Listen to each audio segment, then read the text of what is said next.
Hello everybody, it's Craig and Richard here for week 5 feedback video, and great to be with you again. And again, lots of really interesting insights and relationships and communication. I think it's really one of the most important ways that we express mindfulness in our life. So there's plenty of interesting things to discuss this week. Interpersonal mindfulness. Yeah, absolutely. Yeah. So now, mindful listening has been coming up as quite an important topic. Perhaps you'd like to say a little bit about that and what's been shown. Absolutely. Well, like with so many things, we often don't notice how unmindful we are in our communication until we start to actually pay attention. And then a lot of our learners have been noticing, wow, I'm really not listening to people when I'm talking to them. And that's a discovery. It's a big discovery and a very important one as well, because there's this autopilot of sort of kind of listening, waiting for our turn to speak, or finishing people's sentences, or... I'm trying not to do it now. Oh, yeah, exactly.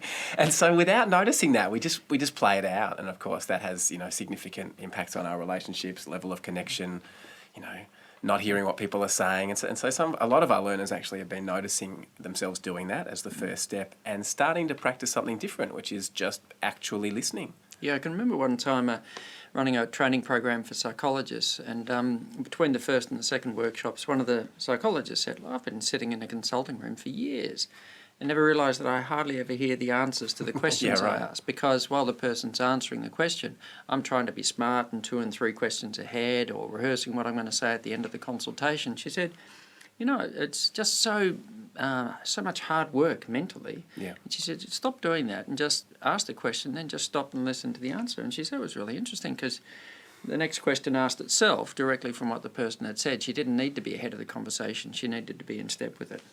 And as a psychologist, I can say it's a lot more relaxing too, just actually being in the moment and listening to what people are saying. And also just it does a lot more for the connection. So very important, yeah. People rehearsing anticipated conversations or conflict. Yes, yeah. And also attachment to points of view as well. And that's often what happens when we get attached to a point of view, is we're trying to push it and drive it and so on. And it's been interesting for a number of the learners to notice what happens when you just sort of let go of that attachment to the point of view. And it makes it easier to have a conversation in a more relaxed way, but also to be more open to the other person's point of view. We hold on pretty tightly sometimes, don't we? Yeah, and it impairs our ability to listen, to be objective, because when we're attached to that point of view, we defend it to the death very often. Even when it's wrong, it's right because it's mine, And it's so that attachment to a point of view can really be quite a subtle but deceptive kind of thing. And now, letting go of the attachment doesn't mean not following through on the question or the issue or being interested, but it just means maybe we can do that in a more impartial kind of way. Absolutely. Someone in one of my courses here recently at Monash was saying that she just started at the university. She's a staff member, academic, and she had some ideas about what she wanted to do differently, and she came into a meeting, guns blazing, ready to go, and someone who'd been here for quite a while was starting to just sort of, resist that, no, that won't work. And they were both holding on really tightly, actually, and not conflict, but there was not a lot of space, not a lot of openness. And so she, just realised she was doing that and just let go. Just sort of sat back and just was, open to the idea that maybe her way wasn't the only way. And what she said was that quite quickly there was a lot more openness in the room. The other person softened their view, and then suddenly there was a dialogue taking place, and they actually, came up with a pretty good solution, which was different to what either of them had originally envisaged. Yeah. Well, it allows a lot more room for being flexible and thinking and so on. So, and wanting to help people to fix problems as well coming into the conversation. Would you like to say something about that? Well, of course. As a psychologist, as a mindfulness practitioner, as a human being. I mean, a lot of people have trouble just allowing things to be as they are. We love to try to fix things, and mindfulness can become a strategy. People can use it as a strategy to fix themselves, try to get rid of certain emotions or experiences, fix other people, fix relationships. And when people start to practice mindfulness, often that's sort of how they engage with it, but it's not really the full it's not really the full picture. And really, if we have difficulty being with our own experience, being with our own thoughts and feelings and difficulties, which, of course, we notice that we do when we practice mindfulness, we can't just be with others. We can't just be present with them. We naturally want to try to fix them as well. Yes. Which a lot of our learners have noticed actually gives rise to a disconnection and sometimes tension and conflict. So Perhaps a better strategy is just to let go of that fixing agenda, Yes. and just to actually listen and be present with people. Because where that fixing often comes from, if we're caught up or distressed by other people's distress, it's a sort of, I want to get rid of the distress, I want to get rid of the problem, and it sort of comes from a more agitated kind of place, a place of discontent, rather than the ability to be comfortable and present, even with the distress, noticing the distress, but to be able to be more at peace with it. We may find that the solutions come more often from the person themselves, through their insight and their inquiry. At very least, we're not sort of trying to solve things from our distress, which may not necessarily be the solution that's most useful for that person. And it may be that it hasn't helped the person to come to their own insight. No. It's a sort of a solution that we try and impose on somebody else. And I think that ability to be at peace first helps at sort of a much more considered inquiry into the solution, or sometimes to know when there's not actually a solution that's appropriate now. It's just learning to be at peace with the situation, because not everything can be solved or taken away, and sometimes we need to learn to be able to live with something at least for a time until the appropriate time to solve it comes along. That's right, and sometimes people just need presence. They don't need us to fix and change anything, and in fact that can seem a bit disempowering or invalidating, and just to actually be present is maybe what's required. Yeah, and we often clutch at, if we're impatient, at a solution prematurely, rather than letting something sit and waiting till that real moment of clarity or insight comes. Yeah. What about when other people are unmindful, Craig? That's something that came up, Don't strike it anywhere in my life, but anyway, if you do ever strike somebody who's unmindful, I think our ability to be patient and gentle with ourselves hopefully helps us to be a little bit more patient and gentle with others. But, we're all a work in progress as far as this is concerned. But being unmindful, if somebody's going on and talking... without any real awareness of you. And just going through, and it may not be the mindful. We might decide to just sit and patiently listen, or we might decide not to. Being mindful doesn't necessarily mean just endlessly sitting and listening to the person.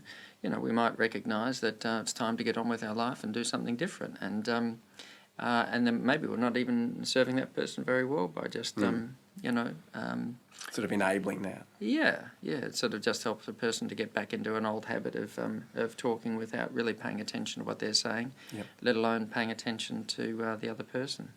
There is quite a lot to be said for modelling mindfulness, though, isn't there? Just being present, and especially with our own speech, having some mindfulness around that can be really important. Yeah, and I think if we're aware in the moment, we sort of discern between when we do need to sit and just give space to a person, and when perhaps it's time to get up and just politely excuse ourselves and move on. Yeah.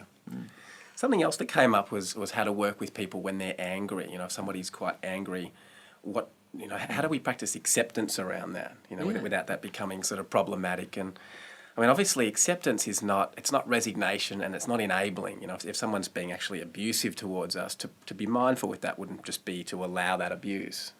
It might be to accept that we need to have stronger boundaries and to say, no, I'm sorry, that's not okay to speak to me like that. Or, sometimes we can be quite firm with mindfulness. There's this gentleness, this training the puppy, but there's also a firmness that's there sometimes, In meditation, there's a very definite sense of bringing our attention back and being present, and in relationship with others, there can be a very definite sense of boundaries. Yes, and you see, if somebody's being angry and cruel to somebody else, it's generally a pretty good sign that the person's very attached and caught up in what's going on in their own head and their own emotions. And if we get into the same situation, then we may find ourselves responding in a very aggressive way, and we're just actually throwing fuel on the fire. Absolutely, but being accepting and being able to be present in a situation doesn't necessarily mean there's not a response. The response might need to be very decisive, but if it's coming from a more mindful place, we won't be caught up, and it won't necessarily escalate a situation. And as you said, sometimes we need to know when to walk away from a situation. Wait till perhaps things cool down and then have a more considered conversation. Yes.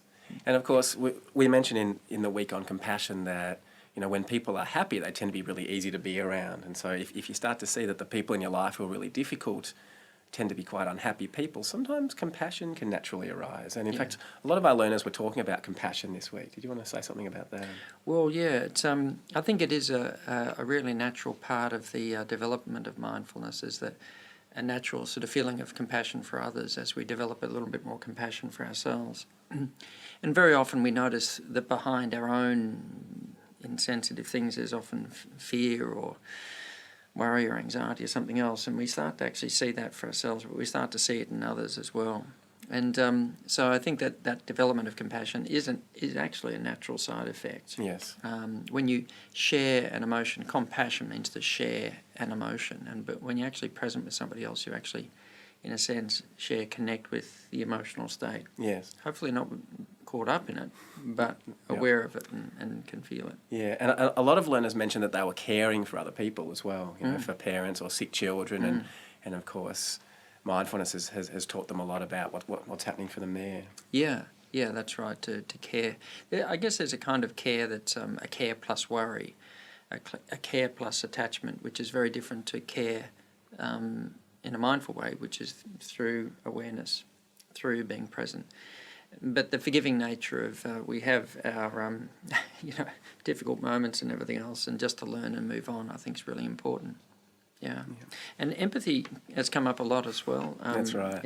In the discussions. Yeah, quite a few people sharing Brené Brown's video on empathy, and a conversation happening around what's the difference between empathy and sympathy, and which one's more sort of, healthier and more useful, and very interesting actually that distinction, I mean, obviously, sympathy and empathy are quite different things, really. One is to be sort of caught up in someone's discomfort, and the other one is just to have maybe a foot in their world, and just really to maybe understand what it might be like for them.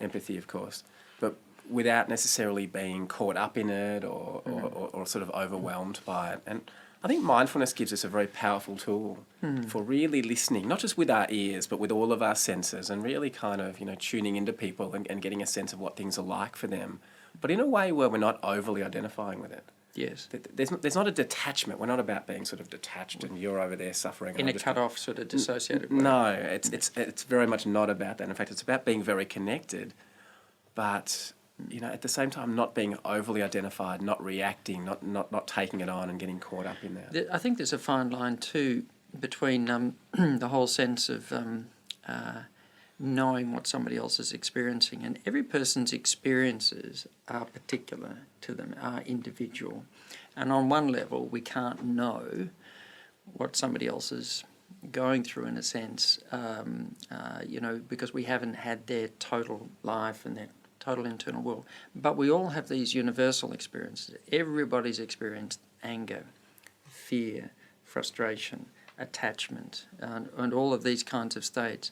And on that level, we can all connect. Yeah. Somebody might be strongly attached to something and feeling the pain of loss, or somebody, and we're not attached to that person and that exact circumstance, but we know what attachment feels like if we're in touch with ourselves. And so I think there is a kind of empathy that comes, that we can understand others because we recognise in them the things we've recognised in ourselves over perhaps our own particular experiences. And I think that's, but on another level, we never truly know what somebody else is, but we can connect on a deep level. And we can certainly listen, can't we, with mindfulness? Just be really attuned and listen. Yes. Yeah. Meditation, people doing the longer practices, and a few interesting insights into that. Yeah, definitely. And of course, longer practices, bring up a lot for people. Obviously, it's relatively easy to just to sort of fit 5 minutes into your busy day, but to put 10 minutes or 15 or 20 minutes in requires maybe a reprioritisation, really making it important and really working to find a time that works well. And some were finding that 10 minutes turned into a power nap. Yeah, 10, exactly. Yeah. A few minutes of meditation, a few more minutes of power napping. Yeah, I think that the tipping point's when your head gets to 45 degrees. If you stop practicing meditation, you're now having a power nap. Yeah, fall out of the chair. It can work actually to sit on the edge of a tall building or a cliff, and just obviously that's going to, encourage people not to fall asleep. That's one thing that we can do. It's an advanced practice. That's right. But also, there are ways of working with sleepiness, and I should add that, in the traditional meditation literature, a lot of people talk about sleepiness or dullness and agitation being two major obstacles, or things that we need to work with when we're meditating. And it's natural. Sometimes we'll sit and the mind will be really busy and the body will be tense, and other times we'll be sleepy and dull. And the point is not to judge that or react to it, but just to work with it, to notice it, and to perhaps, working with sleepiness might include sitting up straighter in the chair, might include half opening the eyes so a bit of light's coming in, might include, going away and just splashing some cold water on your face, standing up and meditating, or perhaps just taking a nap. If you're really that tired, take a nap and then come back to the meditation later on. That's right. Attachment's been a bit of a theme as well, and the importance of letting go and enjoying the benefits of letting go or non-attachment. Yes. One of the misunderstandings sometimes is letting go, that means getting rid of.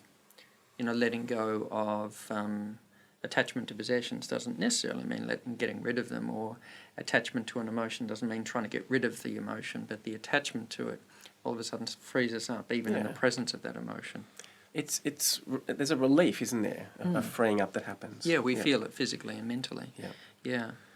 More about mindful communication as well, that it's a powerful antidote to certain anxieties like social anxiety or the anxiety that comes with wanting to really fix somebody. And as we were saying before, if we're really present with people and really listen, we tend to relax. The mind can get very busy trying to fix things or figuring out what we should be saying next. But if we actually just start to listen, I notice that in my clinical practice sometimes. If I get a little bit too caught up in what you were talking about before, trying to sort of think strategically about what people are saying or know what to say next, I do start to feel tense and all the attention's on me, and it's much better to actually just to put my attention back on the person I'm talking to, and suddenly my anxiety goes down, the connection comes back, and usually things just start to unfold organically. It's very good for social anxiety, because in social anxiety the attention's not on what the person's saying, it's on what are they thinking of me, how am I coming across, they're probably thinking this, and we're actually listening to this incessant commentary. Listening to that rather than to the That's person. Right. Yeah. Letting go of attachment to opinions. Yes.